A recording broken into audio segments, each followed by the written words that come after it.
IAS IPS అధికారులు కూడా ఇందిరమ్మ చీర కట్టుకొని ప్రజలందరికీ కనిపించే విధంగా మీ సోదరుడు రేవంత్ అన్న తెలంగాణ ప్రభుత్వం ఇచ్చిన చీర మా ఆడబిడ్డలందరూ కట్టుకున్నారు, కట్టుకుంటారు.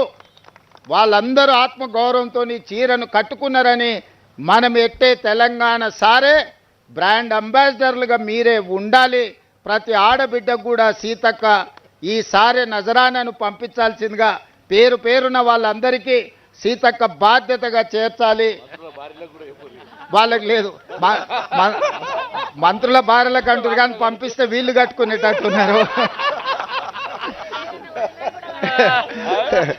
సో అట్లా మరి సీతక్క అదనంగా మంత్రులు ముఖ్యమంత్రి గారి కుటుంబాలకు కూడా ఒకవేళ చీరలు అందిస్తా అంటే నాకేం అభ్యంతరం లేదు.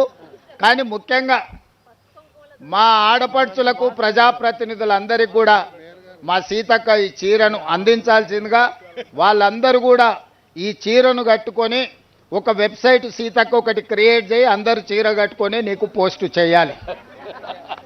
వీళ్ళే బ్రాండ్ అంబాసిడర్లు.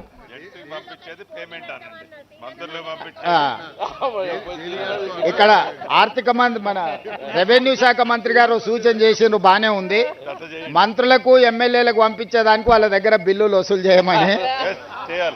సో వాళ్ళందరికీ మా మహిళా సంఘాల వాళ్ళు అక్కడ శిల్పారామంలో మనం 3.5 ఎకరాలు ఇచ్చినాం కదా, అక్కడ షాప్లో పెట్టి వీళ్ళందరినీ కొనకపోయినా ప్యాకింగ్ పంపించేసి ఆ బిల్లు తెప్పించుకోక, లేకపోతే నెల జీతాలలో వీళ్ళతో కోతలు విధిస్తా బ్యాంకులో చెప్పి.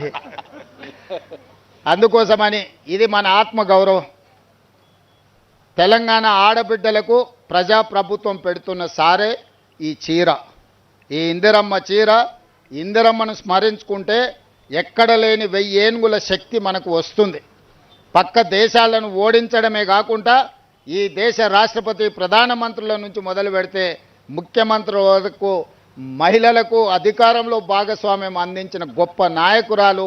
వారి స్ఫూర్తితో వారు అమలు చేసిన సంక్షేమ పథకాలు, వారు చూపించిన అభివృద్ధి దిశను ఈనాడు మా ప్రభుత్వం స్ఫూర్తిగా తీసుకుంటుంది.